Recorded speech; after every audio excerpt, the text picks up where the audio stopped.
Tonight on Connecticut's news station, the champs return.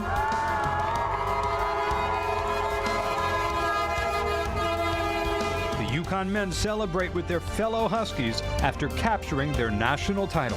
We're so happy to be able to show our love and show our support for UConn. Plus, Connecticut celebrates as the Huskies return from Houston. New details tonight on the championship parade in the capital city. Turning sharply cooler and damp tomorrow. We'll have more on the weather roller coaster ahead coming up. And former President Donald Trump arraigned. We cannot and will not normalize serious criminal conduct. We're learning more tonight about the 34 felonies Trump faces as his historic indictment is unsealed. Now at 10, this is Fox 61, Connecticut's news station. And the Huskies celebrate championship time. That's exactly how it sounded on the radio last night when the UConn men won their 5th national title. The Huskies capped off a dominant NCAA tournament with a 76-59 win over the San Diego State Aztecs. Good evening. I'm Ben Goldman.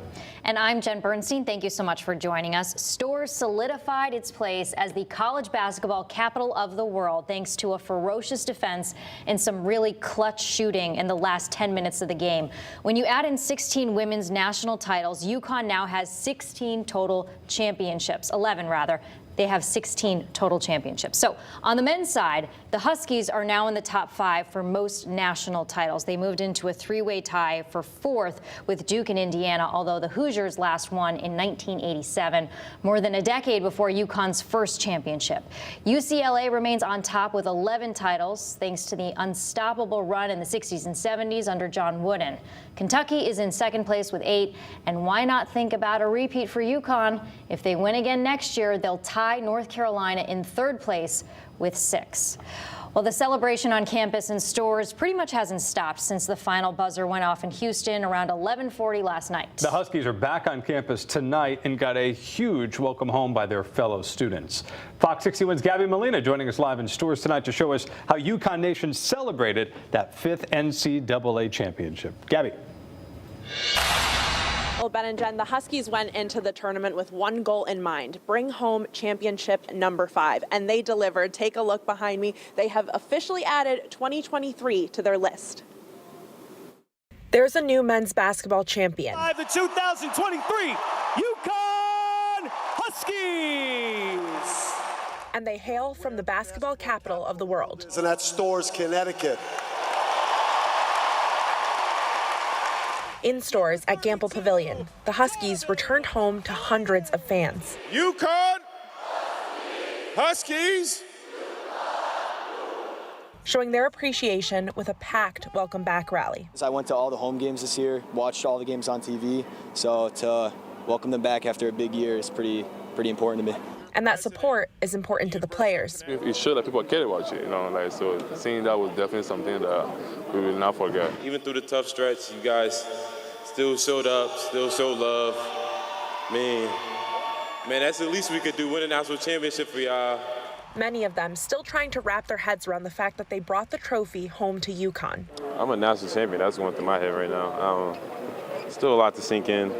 An all-out dominant performance, helping to cement UConn as one of the best to ever do it. UConn is second to none in terms of its recent history. The last 25, 30 years, no one's done it as well. And this team says they're not done yet. So we strive for 5, and we got you that 5th. And I promise you, just let us get a little bit of sleep, and we'll start working on number 6, and we'll be right back here. And Coach Hurley says that the road to number 6 will begin a little bit later this week when he's able to sit down with the players and talk to them about their future plans. But he says for now, they just want to focus on celebrating this win. Live in Storrs, Gabby Molina, Fox 61, Connecticut's news station. Such a fun and exciting day, Gabby. Thank you very much. And while the party has been going on in Storrs for nearly 24 hours, it hasn't been entirely filled with positive celebrations. 15 people were arrested overnight, many of them UConn students. 16 people were also taken to the hospital. After the game ended, some students and other fans were seen tearing down light poles and stop signs. There was even a car that was flipped on its side. I think the fact that people were hurt was pretty ridiculous. I do think the safety of your fellow students should come first. I'm not a huge fan of the destruction, but you know, we got the best fans in the world, so you knew it was going to be crazy.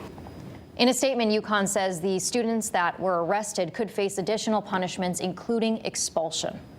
Well, off campus, the rest of the state is also celebrating this dominant Huskies team. Hartford getting ready for a parade on Saturday of this weekend. Before heading to stores, the team drove through Tolland and got a special greeting from the folks that live there. Fox 61's DeAndrea Turner shows us how they welcomed the team back to Connecticut. There was so much pride in Tolland today as they greeted the men's basketball team to congratulate them on their win. And we're expecting that same amount of pride here in downtown Hartford on Saturday for the victory parade and rally. But as far as celebrations, the men were congratulated and celebrated the moment they got off the highway today. The Huskies taking their victory ride. Go UConn! The UConn men's basketball team won their 5th national championship, and communities across Connecticut are celebrating.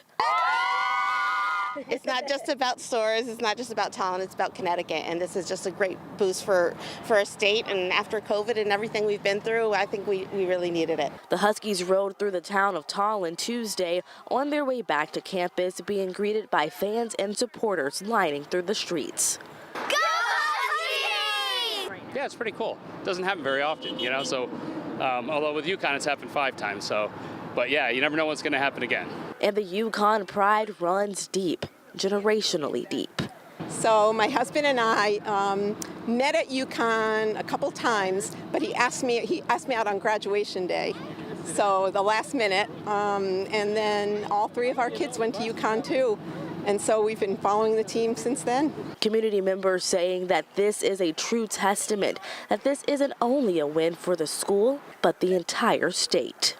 Oh, we're so happy to be able to show our love and show our support for UConn and the men's team. And it's just a great opportunity to say, you know, that we appreciate you, we're proud of you, and we're happy you're home. Now the celebration will continue here in downtown Hartford on Saturday morning. The parade starts at the state capitol at 11:30 and ending at the XL Center with a rally around 12. For now in Hartford, DeAndrea Turner, Fox 61, Connecticut's news station. All right, thank you, DeAndrea. And our complete coverage of the UConn men's 5th national title will continue here on Connecticut's news station. We'll look at how stores are already selling championship gear. We'll also reflect on some of the key moments in the Huskies' victory.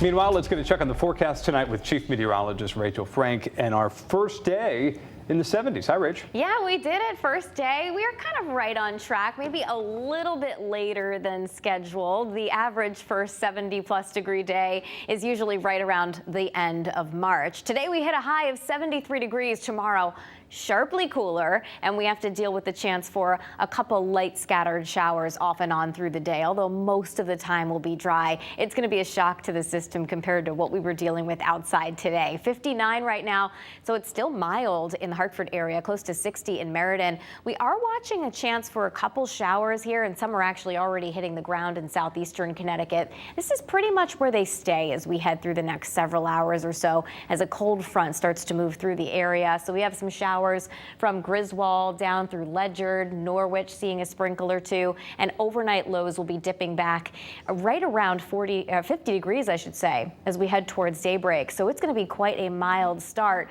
But look at temperatures. They don't move at all as we head through the day tomorrow. So the morning temperature is pretty much the high of the day. We might even see the numbers fall. A lot of clouds, chance for a passing shower, some mist, maybe some drizzle in spots.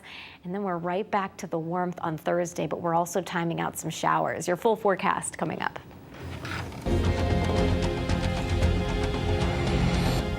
Thank you, Rachel. For the first time in U.S. history, a former president has appeared in court as a criminal defendant. Yeah, former President Donald Trump surrendered to authorities in New York City after a grand jury indicted him last week. The former president is facing 34 felony charges of first-degree falsifying business records. The charges are related to the hush money payment to cover up an affair with porn star Stormy Daniels. Trump is accused of funneling money through his former lawyer, Michael Cohen, to keep the story from becoming public during the end of the 2016 2016 presidential campaign. Manhattan District Attorney Alvin Bragg says New York State cannot normalize serious crimes. At its core, this case today is one with allegations like so many of our white-collar cases. Allegations that someone lied again and again to protect their interests and evade the laws to which we are all held accountable. No amount of money and no amount of power changes that enduring American principle.